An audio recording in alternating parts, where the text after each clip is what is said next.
All right, welcome everybody to Recruiting is No Joke. I am your host, Joe Lalgee. It is good to be back with you guys. I have another exciting guest. As always, if you go to www.therealistrecruiter.com, you can find this episode along with all of our past episodes. You can subscribe on iTunes and YouTube and Spotify, wherever you listen to podcasts. But it is great to be with you. There's been so much going on. I feel like we're in February right now, but I feel like January was just a whirlwind. I feel like the last couple weeks has just been insane. Anytime you turn on the news, something crazy is going on. And we're going to get into that and so much more. But I want to introduce our guest for today. We have Jessica Begley in the house. Jessica, why don't you give us a quick intro, who you are, what you do best, and would love to get that intro for the audience here. Thank you so much, Joel, and thanks for having me. So, as you said, my name is Jessica Begley. I am the COO of a company called Very. So, we build IoT hardware for companies. So, we're a services company. So, a lot of people, even in tech, are unfamiliar with what IoT is, but you know it. It's around you everywhere. So, if you're a parent, think about your snoo, your owlet. Think about all those smart connected devices. You might have pet tech in your home, those smart feeders. These are all devices that are connected to the internet, right? But they are not something like your phone or your computer. We build those devices primarily in the industrial and commercial space, although we have worked on products that you might actually have in your home. And so part of my job as the COO is I have everything operations and IT. I have everything people in HR. I actually grew up in the people HR space. I was the chief people officer before I transitioned to be our COO. I also have marketing and I have day-to-day financial operations. So I have a lot. I always say I don't have sales and I don't have engineering. Wow, yeah, that's a lot of hats to wear. So you kind of started though in that kind of people space. You mentioned chief people officer. So what walk us through a little bit around that journey. Like, how did you get started in HR and the people space? Absolutely. So I always find that people who are in this people space, whether you're, a recruiter in HR, most people, it's not as designed of a career as most people would think, right? A lot of people just kind of end up in it. And I think one of the things that has always been interesting to me is the psychology around people, the cultural components of people. And so my master's is in organizational psychology. And after graduating, I took a lot of different steps earlier in my career. And so I had an opportunity to be a recruiter. I had an opportunity to be an HR business partner. I had an opportunity to work in talent management. I did comp. I did policy. I did all of these different types of things. And eventually I laddered that into growing to be a chief people officer. And I would love to say that it was by design, but it wasn't. It was just every few years, somebody was like, hey, why don't you come and try this other thing? And I was like, that sounds interesting and something I don't know anything about. So that was always my opportunity to just try something new. Like, don't be afraid. Step into something. You might love it, you might not love it, but you're going to learn something along the way. Now you're in this COO capacity, and kind of transitioning from a chief people officer to a COO. How has that experience as a chief people officer kind of helped with the COO role? And then what are some of those differences? Because I personally have not seen this transition, happen a lot. I haven't seen too many COOs that were, a chief people officer at one point. They should. I 100% agree. And here's the biggest thing that I've said this before, and I'll say it again and again and again. What is the number one spend of every company on this planet? It's their people. Unless you're like a solopreneur and you're barely paying yourself. Other than that, like every single company, that is your number one spend. And so I have a really hard time when companies like separate the function, whatever it looks like, of people. Because think about however you build your company, however revenue looks like it, recruitment feeds directly into that, right? Your HR, your comp directly into that, the engagement, the productivity. So I always say, there is no getting a seat at the table. you should be the first one at the table. And so being a chief people officer and coming in to be a COO, I automatically had that perspective of our people are the thing we spend the most money on. How do we leverage it? How we know that engaged employees have better productivity and better results for your company. It is proven time and time again.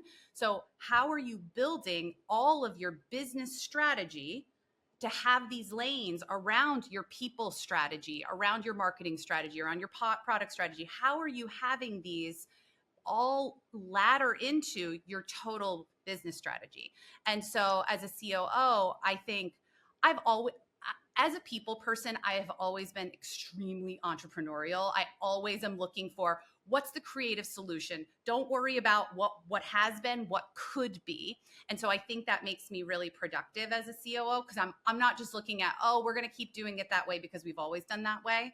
But I'm able to look at things more holistically, right? Like I'm looking at, hey, okay, here's the marketing thing. How do you use your people for marketing, right? How do you use your people in your operations strategy? How do you marry them all together? And so I've loved the transition. I'm a person, I always need to be learning and growing. If I don't, I feel like I'm dying inside. So it's been an amazing transition. I'm learning a ton. It's making me, I think, a better, more well-rounded executive that I've had experience in multiple areas. 100%. And I would imagine that a lot of COOs, maybe it is on that people side. That might be some of kind of where they're lacking, and not just COO. Like I just think of C-suite. Sometimes it is that empathy for employees, and so many of the conversations are around spreadsheets and numbers and goals, and it seems like you can get disconnected. Now, I'm not in C-suite, so I'm just an observation before everybody in the comments says this guy doesn't know what he's talking about. But you just get that picture of it, right? Like you're in the boardroom and you're discussing spreadsheets and numbers and forecasts and what are we analyzing, and then outside of the boardroom you have people, like actual people, and they're not just lines on spreadsheets. They're people. That's right. They're not just a cost center. Exactly. And that's what I don't know. I mean, even in a sense, like I was at a conference last week with people, believe it or not. It was in real life conference, and Love it. a lot of people that I was meeting with, some people I've already known and got good relationships with, but there was some people that I hadn't met before, but they would be like, "Oh, I follow you on social media," and I kind of equate it to a similar thing where it's easy on social media to see a bunch of followers, and you kind of forget that, all right, there's actually like humans, it's not just a follower, it's a human, and it can kind of get like that. Yep. Before we get into the news, we talked about this last week on the podcast, or a few weeks ago now, with Josh Green. And if you guys haven't heard that episode, go back and listen to it. It was a great one. But we were talking about this like low engagement with employees. Yes. Talk to me about how you alluded to this a little bit, but I'm just curious about your strategy and how you really engage people, and how you maybe take an unengaged workforce and make them engaged. And like, what advice would you have for other people in similar positions, whether you're CEO, a COO, CFO? How do you get that engaged population in the workforce? It's a great question. I think there's a few things. So actually, for one of the things you said about this, like, don't just look at people as a line item. It's part of the reason I came to Very a couple of years ago. I worked at a really large enterprise where everybody had an ID number and everything you did was around that ID number, right? I know like you feel that visceral. And I was like, I want to go somewhere where everybody has a name, and you're not a number anymore. And so when you talk about engagement, this was a strategic move on my part in my career. I wanted to go somewhere where I could know everybody's names. I could know everybody's kids' names. I could try to remember everybody's dogs' names. There's a lot of dogs at Very, so I try to remember, but I wanted to try. And I think that's part of it, right? Is like, who are you as an executive team, and what kind of culture are you trying to create? And if you are the type of people who want to know people's names and want to know their kids' names and want to know what's important to them, then you're going to have an engaged workforce, because you're going to have conversations and make decisions that are about that, right? And so some of the things that we do, we're fully distributed.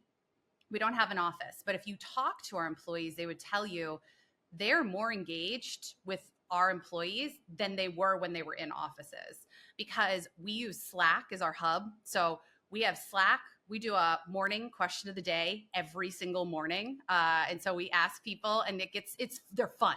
They're silly, they're fun, and they're just supposed to get people to have a chatter. So last week, the theme week was Candy Week. And so there were candy themed questions every single morning. And it's so funny, the things that you end up stumbling upon in these very, very organic conversations that would happen in the kitchen getting coffee in the morning, but you're on Slack. We have Slack channels set up that are meant to be ways that you can connect with people that you might not work with every day. So we have a social parenting channel, we have a social pets channel, we have a DIY channel, we have a cars channel. We have all these different things where you can connect with people with these things that you have interests of, where, it's making people. You are a person who has a whole life. And so, you know what? I want to see your kids. When they have kindergarten graduation, you better be putting a picture in that social parenting channel, because I can't wait to see. And I try really hard to comment on as many of the posts as I can, because I want people to know that I'm here and I'm watching and I'm rooting for them in their life, and not just who they are at work. And I think that's some of what's fallen away. You talk about, I know we're going to talk about layoffs here in a little bit. We're going to talk about anxiety around layoffs. People feel when they're a number and could be just a number to be cut. So learn about people. I just said to my team, my direct team that reports to me, it was, January feels long ago, but yet not that long ago. I said to them, team, what are you guys working on this year in your life? Tell me your goals. It can be work. It could be a year that's about work. It could be a year that's not about work. I've had those years in my life. Tell me what I can do to help you reach your goals. You're a whole person. And I don't know that I'm going to be able to help you with all of them, but I'd love to if I can. And I think it's those conversations that fall outside of standard performance reviews, that fall outside of what HR tells you to do as a leader, that make the difference in people believing in you as a leader, and also feeling engaged, feeling like they are important, that you're looking at them as a human and you're having a relationship with them. Yeah, I think 2 words really stuck out to me that you said: to try hard. You said, I try hard at it. And I think, to me, it's all about intentionality. And with any relationship, whether it's a marriage or a relationship with your kid, at the end of the day, if that relationship is not working out, sometimes you have to take a look at yourself and go, are we actually trying hard at this? And I know when the whole remote work versus in-office debate was roaring, a lot of big companies were like, well, it didn't work for us. People are less engaged, they're less involved. And I'd always just look and say, well, how hard did you try? Right? Like you mentioned Slack channels, you're being intentional, you're thinking creatively, you're trying to bring out these things. Now, I'm sure some people might be like, oh, uh, I don't like the sound of that, or what, maybe like, oh, kids, for example. I don't want to bring my kids into work, but the point is, it's creating that space for people that want to be able to share those things, and then it's also, getting creative and outside the box, and just trying hard. I honestly, I just can't get past that, because I just wonder, with a lot of these companies, it just does not seem like they are trying hard to see that, and then they're wondering why, engagement is the way it is, which we talked about last week. So it's great to get that perspective. Well, look, a lot has gone on this week. I want to start this week with, it's actually going to be a video from my channel, because I love promoting myself. You know how that goes. It's You're great, Joel, so you should. So, this video. So, for anyone who doesn't know, I'm sharing my screen here, and it says, unfortunate layoff irony. I'm really good with this clickbait. Workday lays off 1,700 people who now need to use Workday, the monster they helped create. So this is kind of part one of a saga which we're going to cover. So I'm going to play this. Here we Because of an go. ATS Can you hear it created now? because of a terrible application process. It's probably because of an ATS created by these guys. I should backtrack. Workday is not an ATS. It is like an HR system that has an ATS built into it that most recruiters I talk to hate, and they say it's terrible. I also talk to hundreds and thousands of people who hate applying through Workday. Well, this Workday company is now laying off 1,700 people. I have a few thoughts on this. My first thought is like, I feel really terrible that people are losing jobs. But what I feel even worse about is the fact that they're now going to have to apply to hundreds, if not thousands of jobs because it's a bad job market. And they're going to literally experience the pain that everybody else who is looking for a job experiences when they use Workday, and that's the application.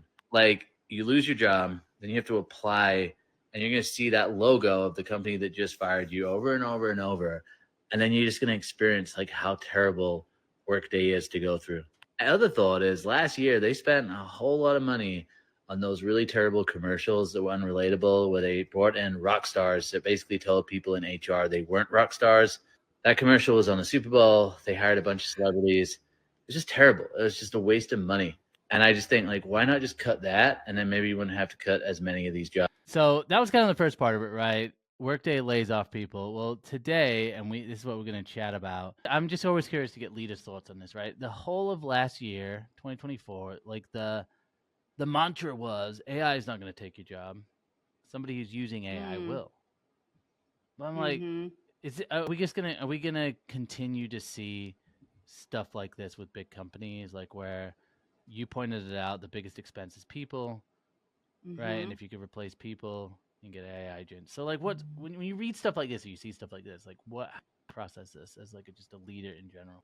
Look, I think to start, Joel, you said it, like we feel terrible that people are losing their jobs, right? And this is horrible. And this, I think, goes back to what we were saying earlier around engagement, right? When you know that this is a possibility, that you can just be laid off, like your engagement and your anxiety around that, it just escalates. And the people who remain there, now listen, they let go, I think it's like, 8 or 8.5% of their workforce. There's still 92% of the people who have to now pick up that work and and move forward. And the crazy thing is, to me, now I don't know, I'm not inside of their operations team, but did they test these AI agents? Have they, because it seems like they kept it kind of behind the scenes until these layoffs. Now, are these going to work? What if they fail? Then what's the plan? Who's picking up the slack? Who's picking up the work? And I think the reality is that if you look at Workday and you look at their financials over the last couple of years, like they were already profitable, right? So when you look at, I think it was third quarter last year, they had $165 million of operating income, right? Like these are companies who are already profitable and they're finding the ways to increase that margin. So their CFO actually said that their intention is to get an operating margin of 30% by January of 2027. So you can kind of see this march that they're on. Is AI going to replace your job? AI is going to replace a lot of jobs. Are there other jobs that will be created because of AI? Yes. But what does that mean? In my opinion, that means you've got to think about upskilling. And I was going to ask you, like, if you're, you're looking at your job right now, what are some of the signs, in your opinion, of things that you would look for, signals in your job or like parts of elements of your job that you would look at to go, yeah, you know what? I may have a job that is replaceable at this point. Yeah, this is something that could be replaced with technology. I would say typically if you are doing work that is cyclical and like you're doing things throughout the year that feel similar continuously, you're probably, if you're one of those people who has a job, you're like, man, I get asked this question 10 times a day. Everybody always asks me the same things. It's like, ooh, that's a sign. That's a signal. If you're a person who does a lot of content, unfortunately, now you as a content guy know AI cannot recreate you. It certainly can't. But if you talk about large corporate structures that quite frankly don't have that much personality in their content to begin with, right? they're, So you're you, going to be a you're thinking person of who's going to like, be in there. you're thinking of more like maybe if you're writing like a corporate blog, are you doing like If you're copywriting in maybe there, but for, also like, yeah, but also think about all think about all the talent coordinators out there, or the yeah, sourcers out there who are writing emails all day, right? yeah, They're searching online, they're searching LinkedIn, or they're searching Indeed, or they're searching for these job seekers and then reaching out to them. All of this is becoming automated. Now, do I think the role of a lot of recruiters and talent acquisition professionals is going to be more important than ever? I absolutely do. But I think some of the roles that have leaned very, very heavily on that like rote, continuous type of work, yeah. these are the types of jobs that are going to get eliminated by AI. Do you think there's more exposure here for like the larger companies that, at the end of the day, publicly traded companies that literally operate on quarter to quarter basis and they're like driven by stock prices and like just numbers on a spreadsheet? Is there more exposure if you're in a larger organization, or do you think this equal exposure doesn't really matter what size organization you're in? Unfortunately, I think it's going to be across the board. It's going to Mm, start there because here's what's happening. Every single corporate board is saying to the executive team, how are you using AI? AI is everywhere. How are you using it? We know mm, you can cut costs. What are you going to do? And one of the things that I'm seeing with a lot of executives as it relates to AI is they're like, I know I got to use it. So I'm going to figure out how to shove AI into what we currently do, right? Like I'm gonna shove it in there. It's gonna go somewhere because I gotta do it. I'm very clear. Everyone's saying AI. I gotta make it work. But here's the real right answer. The right answer is make your business strategy, yeah. right? Your strategy. Figure out your operating plan for each of your functions, and then look at those operating plans and say, okay, where does AI make sense from the operational driving of our business? Your AI is not your business strategy. And that's where people are putting the cart before the horse. And these types of decisions, like Workday could very much end up being a Harvard Business Review case study in a few years. If this AI bot, if it doesn't work the way they think it's going to work, right? And they just laid off all of these people and now they have something technology that doesn't work. They were betting on AI to work. And I think we all know, they have AI has these fever dreams, that come up and sometimes it just says crazy things still, right? Depending on Yeah, if like you're the using hallucinations.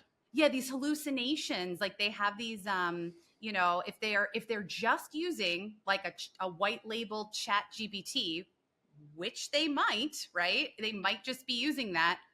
They might end up with a lot of issues with these, AI hallucinations. And what is that going to do to them as a brand? Um, Only time will tell. But I think every company is looking at what are the opportunities. And I Yeah. think the smart companies that have great people and great culture are going to get ahead of this by saying, okay, we're not going to need that skill anymore, but you're a great person. You fit into our company. How do we upskill you, teach you different things so that we can move you into a different role while we replace some of your functionality with AI? There's a company out there, Zapier, it's the automation company. They have the mentality that when they hire people, they hire them intentionally because they think that they could do other positions in the company. So they might hire somebody in customer success and identify, look, you also have skills for recruiting, or you have skills for customer service, you have skills for sales.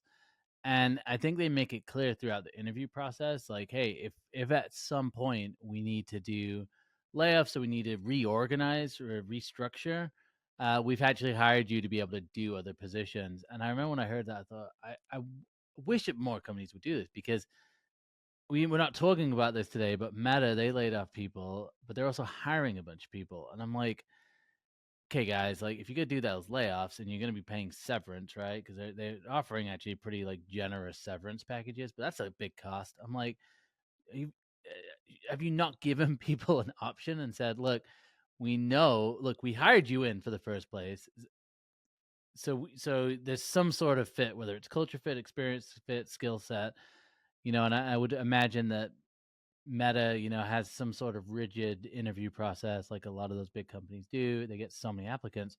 Surely the people that you are laying off, some of them, a percentage of them, have the abilities, the skills, and the knowledge to be able to transition into these other areas you're hiring for. Right.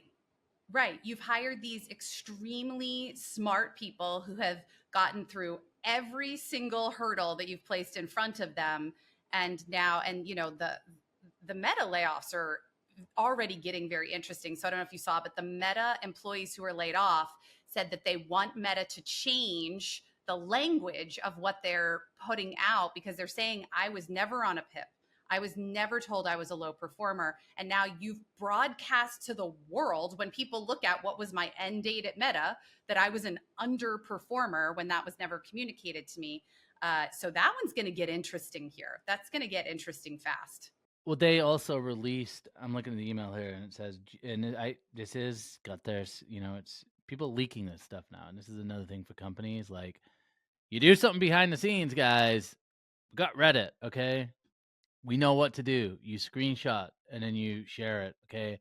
And it goes viral, okay? There's no one behind the scenes, right? You hit all employees. You might as well just be sending it out to all of us because we're all going to see it, okay?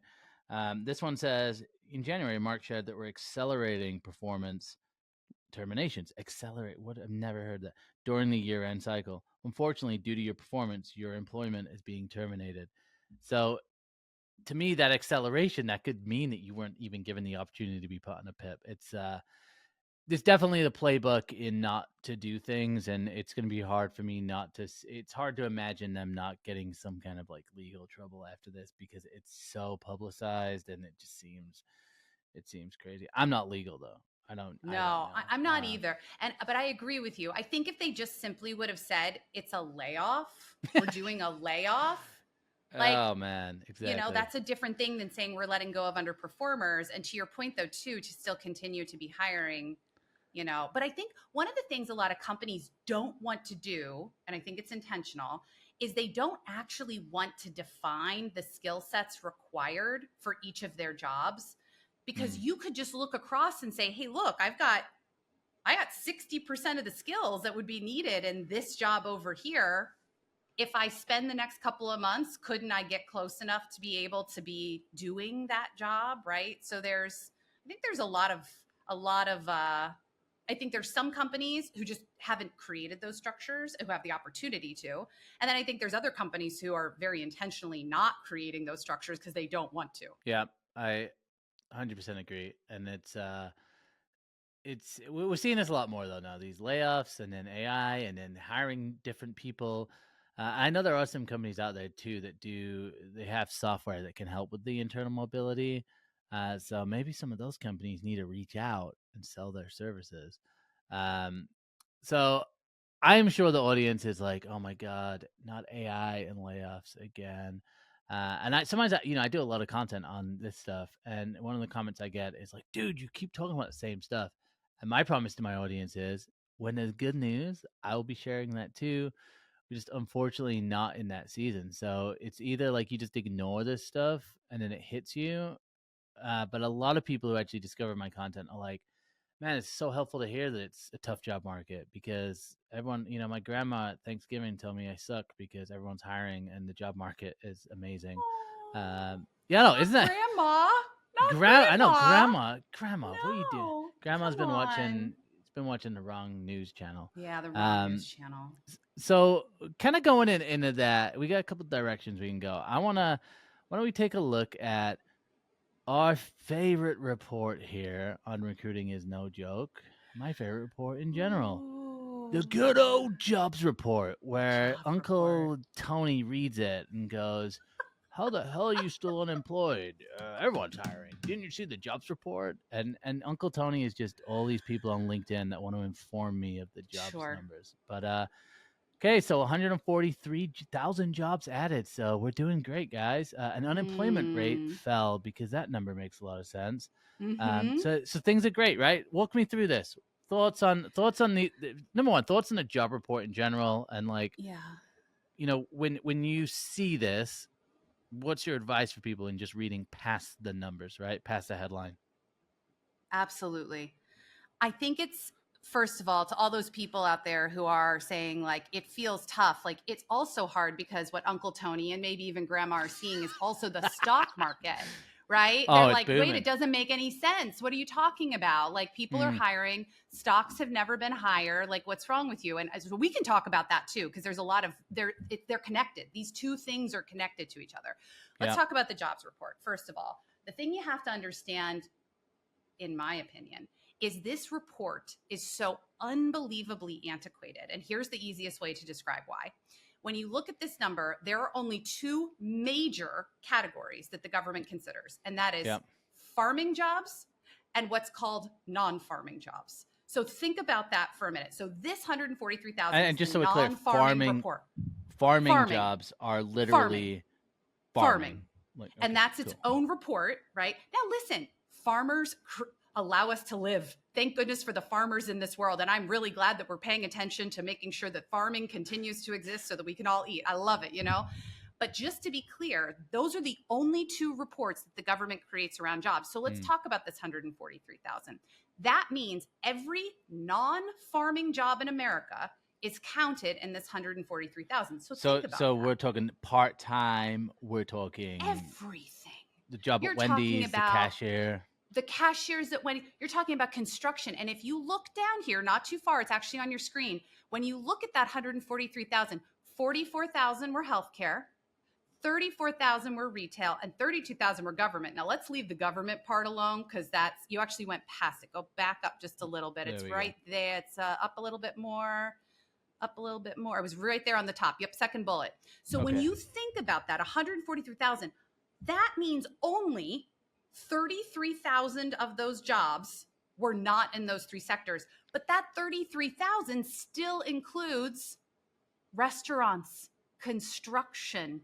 It includes all other industries.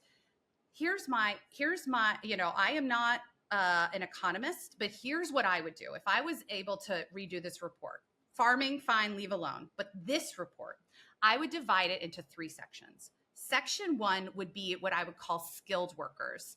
These are people who need to have their hands on something, their bodies in something. This is most of those healthcare jobs. These are those jobs in retail, the jobs that, like you said at Wendy's, construction jobs, all the trades, plumbing, electricians, all of that is skilled, right? There's another section though that I'm gonna come back to the middle. The other section is the wisdom worker. These are your executive type roles. If you talk to most people right now, they're going to say my job search is taking me up to 6 months. It's not doing that for what's called the wisdom workers. These are the executives. How many executives do you see that are unemployed right now, right? You don't hear them being talked about. That's because that wisdom work or the executive level, they're running in a very different sphere. But that's a different category. Just to be clear, most of those executive roles, no one's going to post, hey, we're looking for a chief executive officer on their website. No, this is all happening behind the scenes. These are all being done over dinner. Nobody's posting this on their LinkedIn site that they need a new, but hey, we're really, could we, guys, I'm hiring for a CFO. They're like, oh my God, what's going on over there? They'd have 3,000 applications in an hour, right? Like it'd be crazy. People would just be throwing their name in the ring. But a lot of those jobs are like through the board or through the VC, through people and network. Equity. And we can talk about networking, but it's just a different category. Yeah. But the middle category, the people that are reaching out to you, Joel, who are like, thank you for making me feel like I'm not alone right now, no matter what Uncle Tony says, is what I call the knowledge worker. These are people who are sitting there using their brain to do a job, right? They're not physically out there, but they're using their brain to do the job. These are, what you typically think of as white collar who are, going into an office every day. We need that cutout to show the numbers of that. What is the job growth in that category? Yeah. That's what's missing here. Because when Uncle Tony says in December, 307,000 jobs were added. What's wrong with you? You're like, those were probably mostly retail and supply chain. Like those were the UPS seasonal workers. Those were restaurants know they have a peak at that time of year. They're hiring extra people. The retailers, Amazon's got extra people in the warehouse. That I'd love to understand how much of that 307,000 were people in the knowledge work who are the people who are feeling disproportionately affected right now by these layoffs. Yeah. They're feeling, they're feeling the tech slowdown that we've seen. They're feeling the inflation. They're feeling those things because they're falling in that category.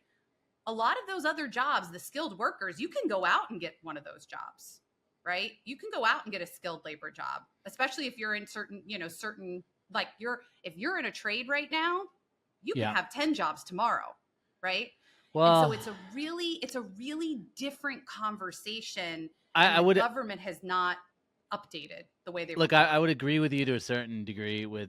Okay. The trades, there are a lot of open jobs. Now, I've recruited for the trades before. Yeah. The dilemma is they don't want to hire entry-level people into those roles. Right. Sure. That's a challenge. Because just like any other business, they don't want to invest in training. And a lot of those people are afraid that if they do train you up, you're going to learn it. You're going to leave. And then you're going to go, you're going to go start your own business. That's fair. Yeah. The apprentices are going to have a more challenging moment than people who are already experienced in the trades. Yeah, and even some of these like restaurant and retail jobs, like they can be easier to get, but not always. I mean, if you're let's say you're 20 years into your career, you're mid-level manager at a Fortune 100 company, you get laid off. Sure.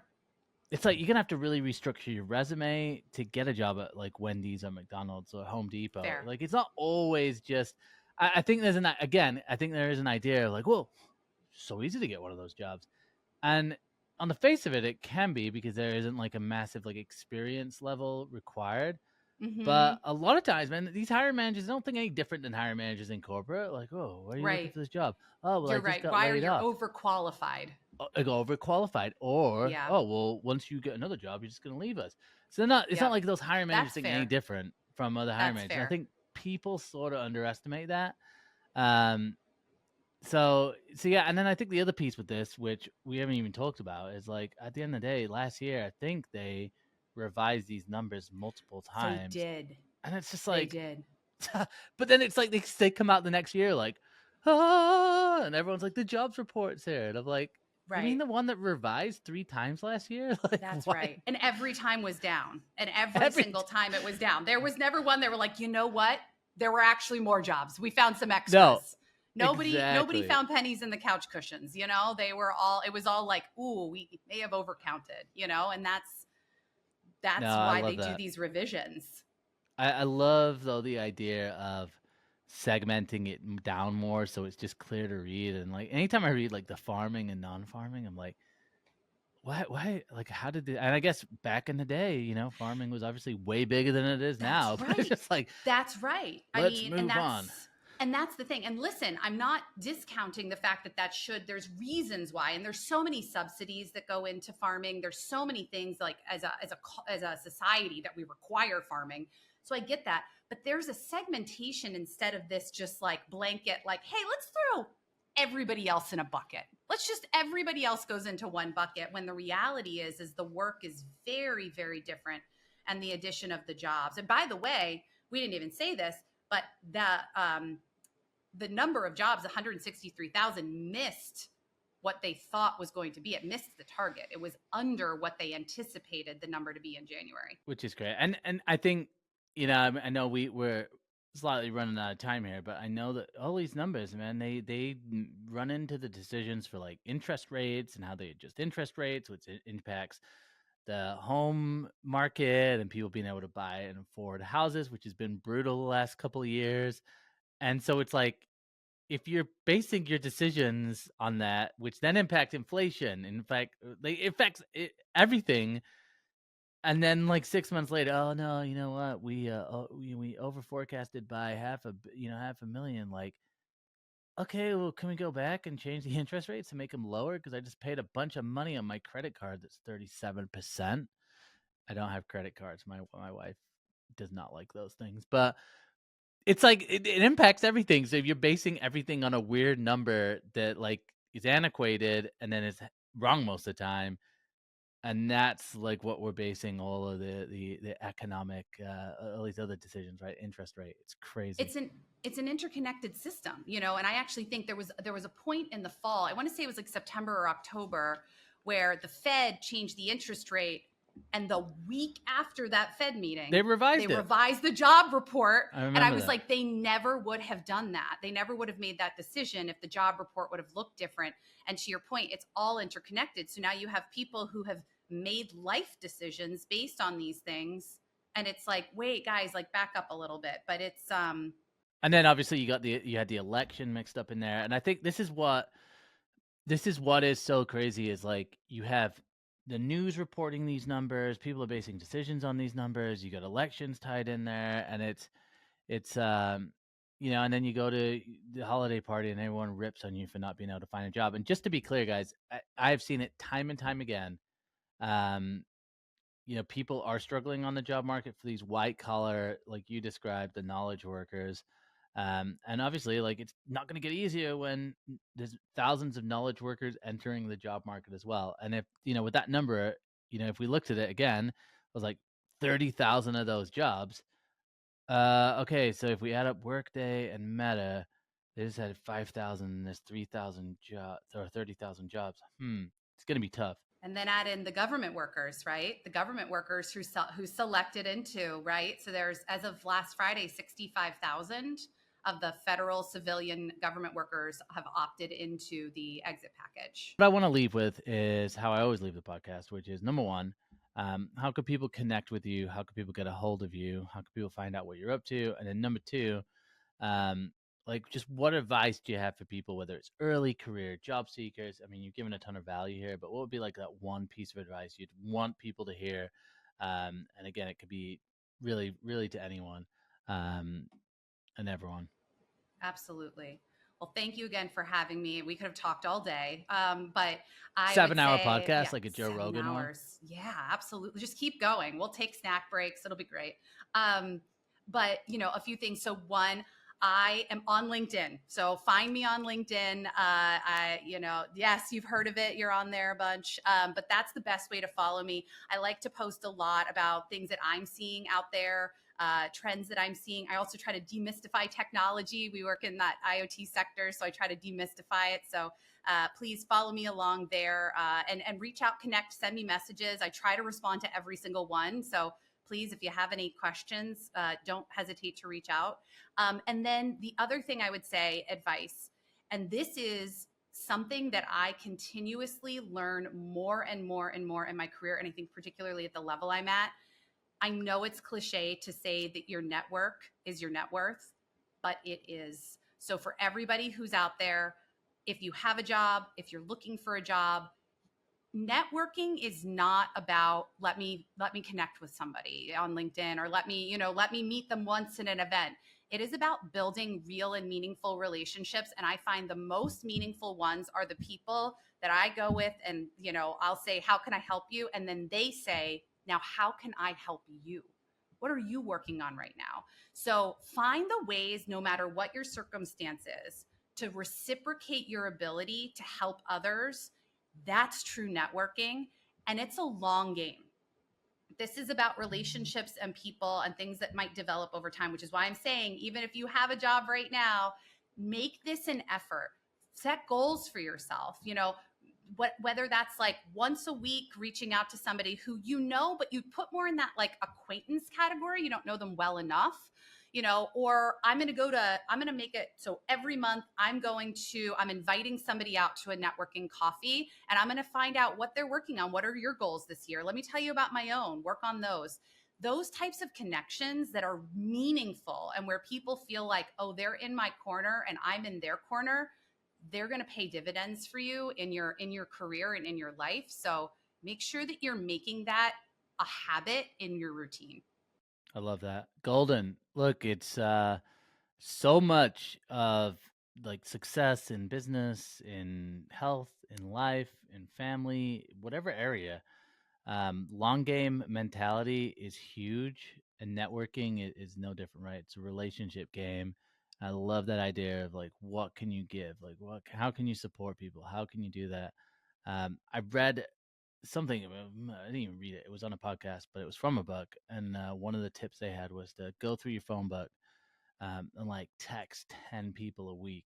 Just say hi, how you doing? Hi, how can I support you? And there's a couple people I know. Shout out to Brian Fink, if anyone knows Brian Fink. He always is texting me and just like checking in. How am I? And we've developed a friendship over the years. So I love that. Before we hop off, are there any events that you're going to this year? Like where can we find you to meet you in real life? We want to meet you in real life. I love these. I love the in-person interaction. So I'm based in New York. So I try to go to as many of the, tech and HR events as I can. If you got one that you're going to, send me an invite. I'm trying to figure out the rest of my calendar this year. It got a little away from me. I can't lie. So I'll definitely do that. But I'm busy. But one other thing I do want to say, Joel, of what you said.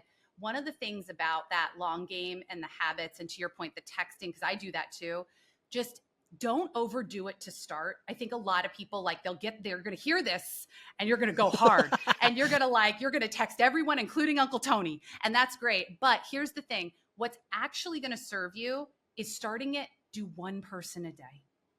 And then as you build the muscle and the routine, you're going to get better at it. But so many people, it's like posting on LinkedIn. So many people start off hard with creating content. And then a couple weeks later, they're like, I'm done. I got nothing, right? You're better off to find a pattern and so that you're building the muscle that's sustainable for you. So do that with networking, no matter what it is, if it's about texting or coffees or whatever, don't overdo it because you'll burn yourself out too fast. Build up the muscle. I love it. Well, Jessica, thank you so much for spending your time with us. Guys, if you enjoyed this episode, if you made it to the end, huge shout out to you. Definitely reach out to Jessica on LinkedIn. I always say, just be patient. You can say, hey, I heard you on the podcast. That works. But obviously, Jessica's not hanging out on LinkedIn all day like me. She's helping run a business and leading the way. But been a fantastic episode. Lots of good stuff here, guys. And we will be back next week, as always, with a new guest, new news. And if you're interested in either being on a show or sponsoring, you can reach out to me. You can go to www.therealistrecruiter.com. You can find all the podcast episodes. You can find out about my services and reach out to me there. So until next week, guys, take care. And thanks again, Jessica. Thank you so much.